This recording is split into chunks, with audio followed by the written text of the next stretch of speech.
Hi everyone, my name is Ramana Reddy. I am a tax lawyer from Hyderabad. And today I wanted to talk to you about the time limit for filing appeals under the GST regime and under any tax regime. These time limits are usually strictly enforced, so it's important to keep these things in mind. What prompted the video was actually a Bombay High Court judgment that revisited some of these principles as to how to calculate the amount of time that a particular statute uh, gives to you. So generally, what we see is, I mean, not generally, but there are cases where we see where taxpayers wait till the last minute to file the appeal, and then there's a lot of pressure, and sometimes they do end up missing the bus. Now, in the Bombay High Court judgment, that came down literally to the last day. And the question was, okay, what is the last day uh, on which the appeal could have been filed? What was the time limit? How do we calculate these things? So that was the question. A very interesting case. You will see, the drama and the action of what happens if you wait till the last minute to file your appeal, which I definitely do not recommend any of you to go through because it is pretty stressful.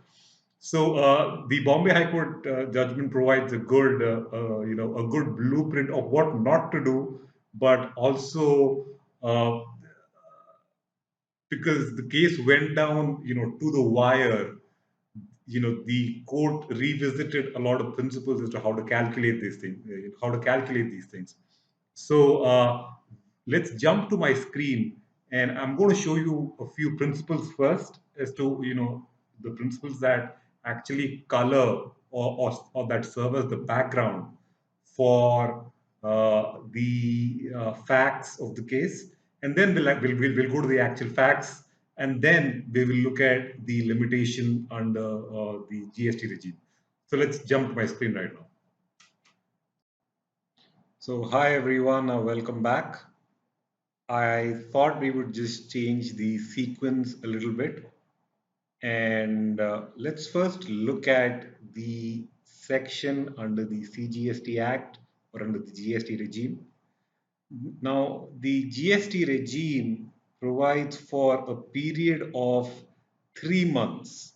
So as you can see, so if you are aggrieved by an order, you can appeal to the appellate authority as may be prescribed within 3 months from the date on which the said decision or order is communicated to such person or to you. So basically, you have 3 months from the date you receive the order or you have received the communication to file an appeal. There is a provision to increase the 3 months to 4 months, provided you show sufficient cause as to why the period should be extended. So, a classic example could be, where the relevant person has fallen sick, or there is, an earthquake, there is a fire, and because of all these reasons, you could not file it within 3 months. So the act provides that, okay, we're going to give you a grace period of 1 month to file the appeal, uh, so that, if you can show sufficient cause. So these, if you, so for the 3 month or the 4 month period, now, how do we calculate the 3 or 4 month period? So, when does the period start? When does the period end? Uh, does 3 months mean 90 days? I mean, 3 months and 90 days, are they, are they synonymous? What if there are holidays in between? Then how do we calculate 3 months? And so on. So the Bombay High Court decision dealt with a situation like this. I'd also like to show you, before going to the general principles, section 112, which provides the appeal to which provides a taxpayer with the right to file a second appeal. Now, the second appeal is filed, can be filed within 3 months from the date on which the order sought to be appealed against is communicated to you or to any person preferring the appeal. And this is again extendable by another 3 months if you're able to show sufficient cause. So now, there are similar questions again. Okay, if I have 3 months or 6 months to file a second appeal, when does the period start to run? What is the start date? What is the end date? Does, 3 months or 6 months, does that mean 90 days or 180 days? What if there are holidays in between? And so on. So now let's just let's just get into to the calculation. So this is just a random example. So let's just say that the section says that it's you have 2 months from the date of receipt of the order of or decision to file an appeal. Now, the first thing to do when you are trying to calculate the limitation is to check the first date on the start date which you're going to apply. Now, whenever the word from is used, and this is commonly used in a lot of statutes, whenever the word from is used, you exclude that particular day from calculation and you start from the next date. So let's say, for example, that you've received the order on the 31st of December 2020. And so this is the last day of the year. You've received the order on 31st of December 2020. Now, since the word from is used in the statute, you exclude the first day. So you exclude the date on which you receive the order, and the first date becomes the next date from which you received the order. So if you received the order on 31st of December 2020, the first date from when you will start calculating the limitation will be 1st of January 2021. So that's the first date. Now moving on, how do you calculate the last date? Now, if the statute uses the word to, so it says you can file an appeal from January to March, for example.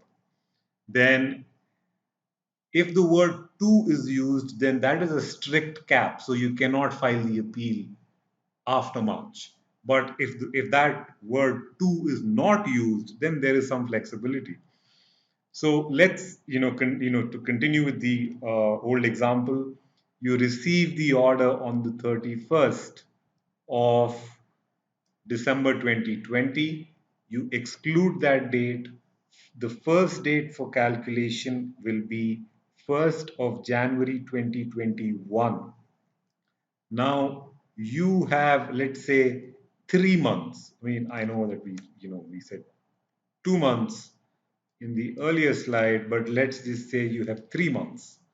Now, if you have 3 months from the 1st of January 2021 to file your appeal, then the last date it will end on the same date. So you add 1st January 2021 and you add 3 months to that. So you get 1st of April 2021, and that will be the last date on which you can file your appeal.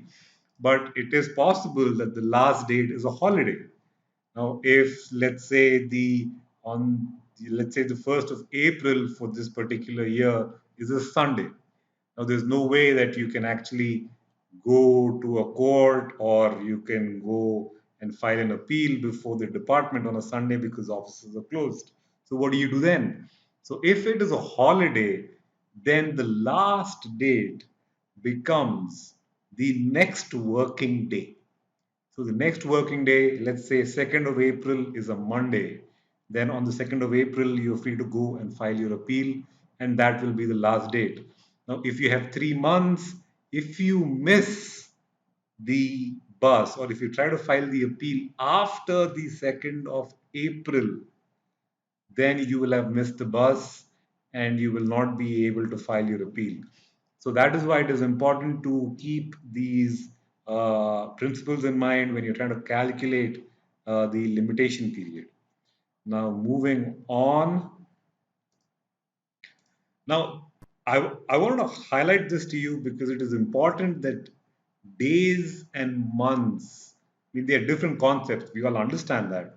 But there is some room for confusion when we think about, okay, so if you have 3 months, does that mean you have 90 days? No, not necessarily. I mean, because a month can be 30 days, a month can be 31 days, a month can be 28 days, and a month can be 29 days, depending on if it's a leap year and February, runs to February 29th. So just to take an example, let's say, you receive the order on the 31st of December 2020, right? Now you have 3 months. So you have January, which has 31 days. You have February, which has 28 days. Say it's not a leap year, so you have 28 days for February, and you have March, and you have 31 days. Now, if you add up 31, 28, 31, you get 90 days. But let's say that is a leap year and you receive the order on the 31st of December. So then what happens is you have January, which is 31 days, you have February now, which is 29 days, and you have March, which is 31 days. And if you add them up, you get 91 days. So 3 months is not 90 days anymore, but it is 91 days. So whenever the statute prescribes the limitation periods in terms of months instead of days, you need to use the calculation that I showed you. So as I just to recap, you calculate the first date, which and to calculate the first date, if the statute uses the word from, you exclude the date on which you receive the order and you start from the next date. And after that, if you want, you have to calculate the last date. If the word statute does not use to, there is some flexibility, and I'll show you what how the two works. But generally speaking, if you want to calculate the last date, you just take the same date as the first date. You add, +3, +4, how many months that are given, and you add that up, and you get the last date. If the last date happens to be a holiday, then you take the next date or the next working day, and that becomes the last date. Uh, Now, again, applying the same concept to GST. So, this is 3 months from the date on which the said order or decision is communicated to such person, and you have 1 month, grace period if you're able to show sufficient cause. So, again, if you receive the order on, so the same example will apply. If you receive the order on the 31st of December and you have 3 months, you exclude 31st of December from January 1st, you calculate 3 months and you get to 1st of April. And that is how you calculate limitation.